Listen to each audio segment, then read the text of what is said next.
10 धर्मों की आराधना में आज का दिन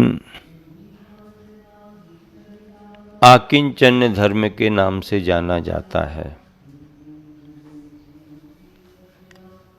ये शब्द ऐसा शब्द है जो जनरली सुनने में नहीं आता। इस शब्द का भाव क्या हो सकता है, ये जिज्ञासा होती है। संस्कृत में इस शब्द की निष्पत्ति ऐसे हुई है, किंचन अपि न वर्तते इति अकिंचनः। अब कुछ भी मेरा नहीं है ऐसा भाव आना अकिंचन है। किंचन अपि न वर्तते इति अकिंचनः। अकिंचन्यस्य भावो आकिंचन्यम। और जो अकिंचनता का भाव है उसका नाम आकिंचन्य है, और इस भाव को आत्मा का धर्म माना गया है। कुछ भी मेरा नहीं है, इसका मतलब क्या हो सकता?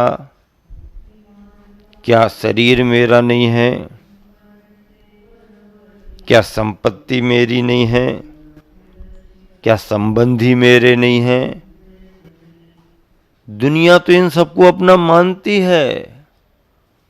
ये शरीर मेरा है, ये परिवार मेरा है, परिवार के सारे सदस्य हमारे हैं, वो बड़ा वाला भी हमारा है, छोटा वाला भी, उससे छोटा भी जो अभी है ना, वो भी हमारा है। ये दुकान हमारी है, ये क्लिनिक हमारी है, ये खेती हमारी है, ये दुकान हमारी है। वो अन्ना है ना, अन्ना वो गाना गाता रहता है बैठा बैठा, ये मेरा वो मेरा। संपत्ति में मान्यता रहती है कि हमने कमाया है, हमारी है। शरीर और शरीर से जुड़े हुए संबंधों के परिवार में, रिश्तेदारों में मान्यता रहती है कि ये हमारे हैं, ये हमारे नहीं हैं, ये भी रहता है।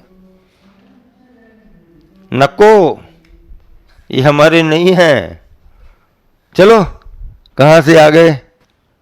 नहीं नहीं, हमारा तुम्हारा क्या नाता, क्या रिश्ता, चलो कोई संबंध नहीं। लेकिन मोह भाव के कारण जिनसे परिचय होता है उनको बुलाते हैं, और जिनसे परिचय उनको भगा, तुम कहां से आ गए? अभी हमको समय नहीं है, क्यों आ गए तुम? संसारी प्राणी के मन में उठने वाले विचारों में राग द्वेष की परिणति से तेरे मेरेपन का भाव आता है। शरीर मैं हूं, शरीर मेरा है, शरीर को लेकर के, संपत्ति को लेकर के, प्रॉपर्टी जायदाद ये हमारी, हमने इतनी इकट्ठी कर ली, ये है वो है। और संबंधियों को लेकर के मन में जो परिचितों में राग होता है, अपने परिजन पुरजनों में जो अपनेपन का भाव आता है, और जिनसे अपनी जमती नहीं है, पटरी बैठती नहीं है। क्या कहते लोग? हमारी तो उनसे पटरी नहीं बैठती। और अगर कोई आ जाए तो कह देते हैं भैया हमसे पंगा नहीं ले लेना। क्या कहते हैं? हमसे पंगा। में सोचता रहता था पहले कि पंगा का मतलब क्या होता होगा, पंगा किस चीज का नाम होगा। क्या कहते हैं कि मिस्टर हमसे पंगा नहीं ले लेना, इसका मतलब उलझना नहीं। ये संसार में राग द्वेष के कारण होता है, और इन राग द्वेष से मन में भारीपन आता है, मन में विकल्प जाल बनते हैं, मन में उलझन होती है, मन द्वंद्व और दुविधा से घिर जाता है। क्या हो जाता है? द्वंद्व और दुविधा से घिर जाता है। क्या करूं, क्या ना करूं, क्या करूं, क्या ना करूं, क्या करूं, क्या ना करूं, वो तय ही नहीं कर पाता। देखो, बोझ तो बोझ ही है, चाहे बाहर का हो और चाहे भीतर का बोझ हो। बाहर का बोझ अगर आपने सिर पर रख लिया तो फिर आपका चलना मुश्किल होगा, और चलना फिर भी अगर आपने कर लिया तो चढ़ाई पर चढ़ना तो आपको और मुश्किल होगा। होगा कि नहीं होगा? होगा। चढ़ाई चढ़ना, आप यहां से वजन ले लो और शिखर जी की तहलटी तक चले जाओ तो ही सांस भरने लगेगी, थकान आ रही, इतना सारा वजन कैसे ले जाएं। अरे तहलटी तक जाने में आपकी दम फूलने लगी। फिर अगर चढ़ना है तो चढ़ो, फिर पहले कलीकुंड के यहाँ पहुँचो, फिर वहाँ पर और आगे पहुँचो तो वो जो पुलिस डिपार्टमेंट है, केंद्रीय बल रुका हुआ है, वहाँ तक पहुँचो, फिर और पहुँचो तो ये लकड़ी वाला पुल आएगा, फिर और पहुँचो तो गंधर्व नाला आएगा, भातागृह, और आगे बढ़ो, हाँ हाँ हाँ करते करते लाठी लेकर के चलोगे तो फिर शीतल नाला आएगा, फिर और दम लगा के चढ़ोगे तो चढ़ते चढ़ते चढ़ते चढ़ते फिर चढ़ते चढ़ते चौपड़ा कुंड आएगा, पारसनाथ भगवान के दर्शन मिलेंगे, अभिषेक करने का अवसर मिलेगा।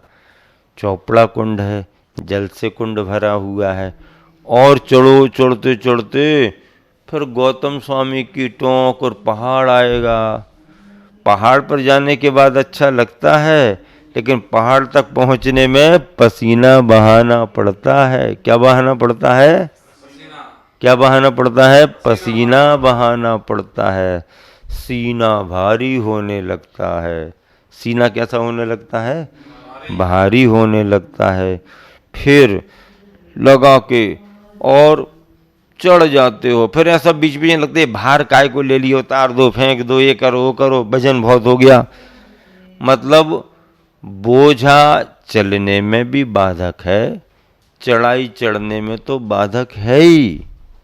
तराजू के पलड़े पर, दोनों पलड़ों में जिस पर वजन ज़्यादा होता है उसकी स्थिति क्या बनती है?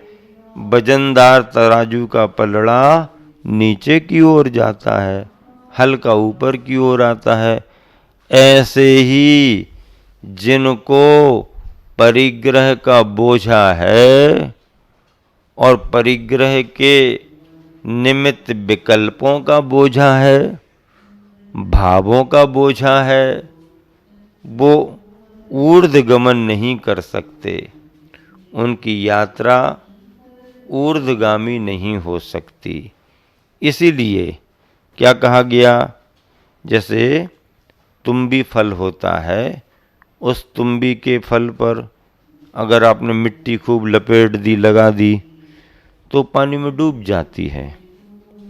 हल्की है, सूखी है, पानी में तैरती है, लेकिन उस पर मिट्टी का लेप लगा दो तो वो तुम्बी भी पानी में डूब जाती, क्योंकि भारी हो गई। फिर जैसे जैसे मिट्टी उसकी गलती जाती है, गलती जाती, निकलती जाती मिट्टी, तो तुम्बी पानी के ऊपर आ जाती, तैरने लगती है।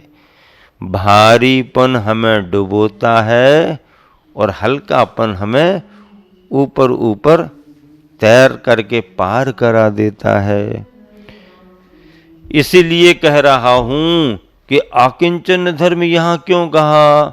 जब संयम आ गया, तप आ गया, त्याग आ गया, अब आकिंचन की जरूरत क्या है? तो आचार्य महाराज कहते हैं कि सब कुछ तो तुमने कर दिया, तप भी धारण कर लिया, त्याग भी कर दिया, अब त्याग के प्रति जो ये भाव, मैंने ये छोड़ा, मैंने ये छोड़ा, मैंने ये छोड़ा, मैं और ये छोड़ूंगा और ये छोड़ूंगा, तो इसका मतलब तुम किसी कार्य के कर्ता बनना चाहते हो, भोक्ता और स्वामित्व पने का भाव रखते हो, नहीं, ये नहीं चलेगा, ये नहीं चलेगा। तो तुमने तप धारण किया, संयम में तन को संयमित किया, तप में मन को संयमित किया, तप में तन को मोड़ा और संयम में तन को मोड़ा और तप में मन को मरोड़ा। इच्छाओं पर नियंत्रण, और इच्छाओं पर नियंत्रण होने से जो निर्विकल्पता आती है, विकल्पों से छुटकारा मिलता है, उसका नाम आकिंचन्य धर्म है। आकिंचन्य धर्म है। मैं एकाकी, एकत्व लिए सब ही आते, तन धन को साथी समझा था पर ये भी छोड़ चले जाते। जैसे एक यात्री रास्ते में मिलने वालों से हिलता मिलता है और अपना स्थान देख करके फिर निर्मोही होकर के उतर जाता है, फिर उसको कोई नहीं उतरना ही पड़ेगा। ऐसे ही ये जीव संसार में आता है, संसार में रहता है, शरीर से, संपत्ति से, संबंधियों से अपना नाता जोड़ता है, राग द्वेष करता है, विकल्पों में उलझता है और आयु पूरी होने पर छोड़ छाड़ के चला जाता है। खत्म कहानी। रास्ते में मिले लोगों का संयोग था, साथ नहीं था। संयोग और साथ में यही अंतर है कि संयोग बनते हैं, समय पाकर के टूटते हैं, इसका नाम यात्री। लेकिन साथ तो जो अपना धर्म है वो अपने साथ जाता है। विकल्पों की स्थिति बड़ी खराब है। कैसी खराब है विकल्पों की स्थिति? ऐसा हुआ एक बार, घर में मालिक ने एक नौकर को रखा और नौकर घर की साफ सफाई करता था, काम करता था। पिताजी के समय से नौकर घर में था। पिताजी चले गए, बच्चे आ गए, नौकर भी बड़ा हो गया, बूढ़ा हो गया, ये भी सेठ बन गया। अब सेठ तो सेठ ही होता है। पिताजी का भाव अलग था, बेटे का भाव अलग रहता है। कोई बात नहीं। एक दिन सेठ जी को बाजार से आने में देरी हुई। नौकर ने साफ सफाई की और नौकर से सामान उठाने में घड़ी उठाते समय वो घड़ी गिर गई और घड़ी गिरी तो कांच टुकड़े टुकड़े हो गए। ओह, घड़ी फूट गई, मालिक नाराज होगा, ठीक नहीं हुआ। नौकर को बड़े विकल्प रहे, बड़े विकल्प रहे। रात में सेठ जी आए, नौकर उदास, क्या बात हुई? सेठ जी, बहुत विकल्प हो रहा है, नुकसान हो गया। क्या नुकसान हो गया? जो तुम्हारे कक्ष में बड़ी पुरानी घड़ी रखी थी, सफाई करते समय वो फर्श पर गिर गई और फूट गई। ओ, इतनी पुरानी घड़ी, इतनी कीमती घड़ी तुमने फोड़ दी। सेठ जी, गलती हो गई, आप क्षमा करिएगा। सेठ जी कुछ बोल ही नहीं पाए। 2-4 बार उसने हाथ जोड़े, सेठ जी क्षमा करो। अब सेठ जी क्या कहें, जाओ भाई अपने घर जाओ। अब जब नौकर ने इतनी बातें कह दी तो नौकर निर्विकल्प हो गया और घर आकर के फिर निर्विकल्प सो गया। नुकसान हो गया, हमने तो सेठ जी को कह दिया, क्षमा मांग ली। नौकर के दिमाग से घड़ी निकल गई, लेकिन सेठ जी के दिमाग में रात भर घड़ी घूमती रही। और पुरानी घड़ी नुकसान कर दिया, पुरानी घड़ी नुकसान कर दिया। रात निकल गई, दिन फिर आया, नौकर आया, काम किया। जब शाम को जाने लगा तो सेठ जी दिन भर उधेड़ बुन में रहे। नौकर तो बिल्कुल निश्चिंत दिख रहा है, हम ही विकल्पों में पड़े हैं। अब सेठ जी होशियार थे तो उन्होंने कहा इसको अब देखते हैं, इसको भी विकल्पों में डालते हैं। जब शाम को नौकर घर जाने लगा तो सेठ जी ने कंधे पर हाथ रख के बड़े प्यार से कहा, देख रे तू बड़ा पुराना है, सेवक है, भरोसेमंद है, लेकिन क्या बताऊं, जब जब तुम्हारे बारे में कुछ अच्छा सोचा तुमने नुकसान ही कर दिया। अभी मैं सोच ही रहा था 2-4 दिन से कि इस पुराने वफादार ईमानदार सेवक के लिए कुछ न कुछ गिफ्ट दे देनी चाहिए। और हमने मन बना लिया था कि ये जो पुरानी घड़ी रखी है ना, यही आपको गिफ्ट में देने वाले थे, लेकिन तुमने नुकसान कर दिया, फूट गई, अब मैं कुछ नहीं दे सकता। इतना कह के सेठ जी फ्री हो गए। सेठ जी के दिमाग से घड़ी निकल गई और नौकर के दिमाग में घड़ी आ गई। आज की रात में घर जा कर के नौकर फिर सो ही नहीं पाया, वही घड़ी घूम रही, वही घड़ी, अगर हमसे नहीं फूटती तो गिफ्ट में मिल जाती, अगर नहीं फूटती तो मिल जाती, अगर नहीं फूटती तो। उस एक दिन सेठ जी, वो घड़ी फूट गई, घड़ी फूट गई, और नहीं फूटती तो मिल जाती। घड़ी घड़ी में है, मन में एक बार भाव सेठ जी के जुड़ा तो सेठ जी विकल्पों में रहे, और नौकर के दिमाग में, नौकर के भावों में घड़ी आ गई तो नौकर विकल्पों में आ गया। ना सेठ जी के पास घड़ी है, ना नौकर के पास घड़ी है। घड़ी जिसके दिमाग में घुसी, ये सारे विकल्प दुख को पैदा करने वाले हैं। ये मेरा है, ये तेरा है, ये मेरा है, तेरा है, मेरा है, तेरा, मैंने ऐसा किया, तूने ऐसा किया, मैंने ऐसा किया। ये सारे विकल्प जहाँ विश्रांति को पा लेते हैं, विश्रांति को पा लेते हैं, उस अवस्था का नाम निर्विकल्पता आकिंचन्य धर्म की है। आकिंचन्य धर्म की है। उस निर्विकल्पता को आकिंचन्य धर्म कहा गया है।